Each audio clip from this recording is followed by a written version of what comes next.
My name is William. I'm a 27-year-old photographer with no real claim to fame. My older brother Richard, who was 5 years my senior, got me into photography. To be honest, making ends meet takes up all my energy, and I can't even think about starting a family. My parents passed away in a tragic accident when I was in high school. Ever since then, it's just been Richard and me. I like to think that we have a deeper bond than most siblings. But Richard passed away 3 years ago as well. William, I've decided to get married. That's what he told me 4 years ago, when he introduced me to a woman named Linda. She seemed very calm and gentle, a perfect fit for kind-hearted Richard.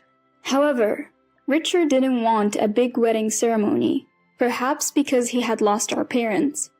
They had a private ceremony overseas, so I never got to know Linda's family or friends. I sometimes wonder if things would have turned out differently if I had known more about her social circle. About a year after Richard got married, I got an abrupt call from him. I've got 1 month to live. Are you joking? That's not funny, you know? After losing our parents, Richard was the only family I had left. I was furious that Richard would make such a horrible joke, but his tone remained steady. It's terminal cancer. It spread everywhere, and there's nothing that can be done. No way. My hands started shaking so badly I almost dropped my phone. Holding back tears, I struggled to continue the conversation. I wanted to keep my promise to you. Well, you can't go breaking it now, can you? That's all I could say before hanging up, my phone slipping through my hands as I fell to my knees and broke down in tears. 3 months later, Richard joined our parents. Although he was given just 1 month, he had held on for 3. At his funeral, I couldn't hold back the tears, crying openly. Linda acted strong, and there I was, so utterly pathetic. Years have passed, and I'm still not over Richard's death. We had promised to keep on living, and I could only get through our parents' death because I had him. Now, I'm as lonely as a cloud. I don't even have anyone to talk to about family. I inherited some of Richard's estate, but I can't bring myself to touch the money. I have most of Richard's belongings as keepsakes, but I'm not emotionally ready to look at them. 2 years seem much shorter than I thought they would be. And now the anniversary memorial for Richard is upon us. I tell myself that I need to move on, deciding to face life head-on after the ceremony is over. Then, Linda stops me. She dropped a bombshell with a smile on her face. This will be the last time we gather for the memorial service. Please don't contact me anymore. Wait, what do you mean? Since Richard is gone, there's no reason for us to stay connected. You mean... let's cut ties. It's better for the both of us. Linda said that and laughed. It's only been 2 years. I wanted to say that, but the words wouldn't come out. Sure, Linda is still young and might want to remarry. I get that, but still, something feels off. I couldn't wrap my head around it, feeling uneasy as I ended the anniversary memorial and went home. Alone, I sighed. I decided to move on after the anniversary memorial, but it seems I'm not ready yet. Were Linda's words sincere? And why did she say them with a smile? Well, it is what it is. I thought about it, but couldn't figure it out. I just went to sleep. A week later, I was still feeling unresolved and started to get irritated with myself. I need a drink tonight. I decided to head to the bar where Richard and I used to go. Walking downtown, I saw a familiar woman walk by. It was Linda, arm in arm with another man. She looked different, not the demure Linda I knew, but one that fit the vibrant nightlife. Not that it's any of my business, but this bothered me even more.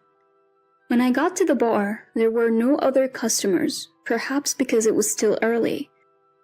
William, long time no see. Being one of the few who knew about Richard and me, I started venting to the bartender. At the end he said, "You know, if you keep grieving like this, it would make your brother sad too." Hearing it in such a gentle tone made me cry. From that day on, I managed to face forward. The next day, I opened a box containing Richard's photography equipment that I had kept as a memento. This is the most important thing. Inside was the camera Richard had always used. I had wanted it when Linda said she did and had asked for it as a favor. I had opened the box several times to air it out, but picking it up and using it felt like admitting Richard was really gone, so I hadn't been able to. Now I finally picked it up and felt its weight. I'll be using Richard's prized camera from now on. Richard's not here anymore, so we can't take new photos together. In that sense, the promise to publish a photo book together will never be fulfilled. But any photo taken with this camera will feel like it was taken with him. I carefully unpacked the box and started arranging its contents one by one. As I pulled the camera out of its case, something else fell out along with it. Picking it up, I realized it was a letter addressed to me. It had been folded multiple times, probably to disguise it as something else and tucked into the camera case.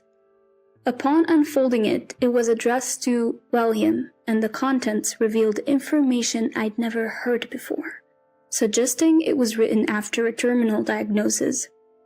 It said that I was listed as the beneficiary for a life insurance policy, and advised me to verify it, as the wife might have changed the beneficiary. I later found out this insurance policy had been in place since my high school days, back when we lived together. A surprisingly large sum had been set aside, apparently with the thought that I'd be in trouble if something happened to him. I hadn't claimed any of the insurance money. Could Linda have? I know nothing about Linda's social circle. I could ask her directly, but I hesitate to contact her now. Still, it would be wrong to ignore Richard's wishes. I decided to honor his intentions and dial Linda's number, which I had yet to delete. "Who is this?" The voice that answered was lethargic and not the Linda I knew. Nevertheless, I began to speak. "Linda? It's me, William." "Huh? Didn't I say to stop contacting me?" She seemed like a completely different person, but then it struck me. This might be the real her. "Let's cut to the chase. You committed insurance fraud, didn't you?"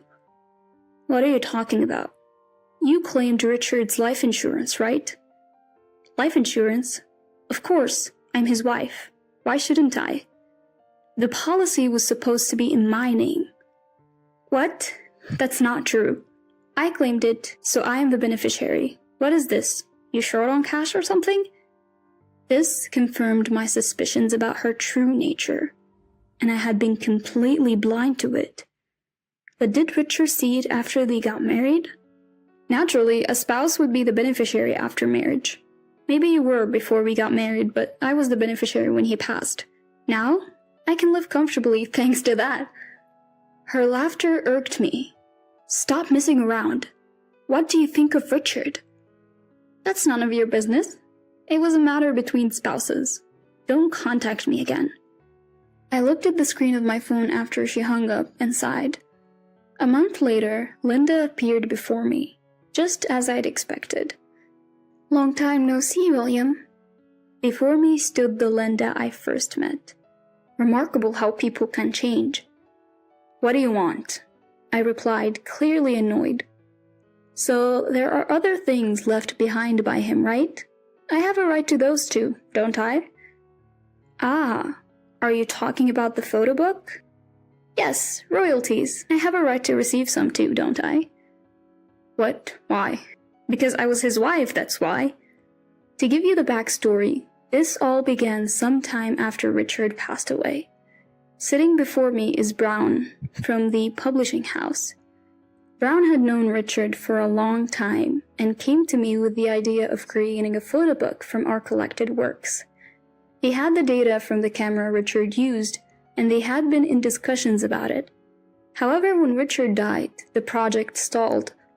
Then after reading a letter Richard had sent from the hospital, Brown decided he wanted to complete the photo book. Of course, I was all in. Richard and I had always promised to someday publish our work together. Whether it sold well or not wasn't the issue. We just wanted to leave something tangible behind. So we went ahead and published it. To be frank, the book by two unknown artists didn't sell. I continued my modest lifestyle until one day, everything changed.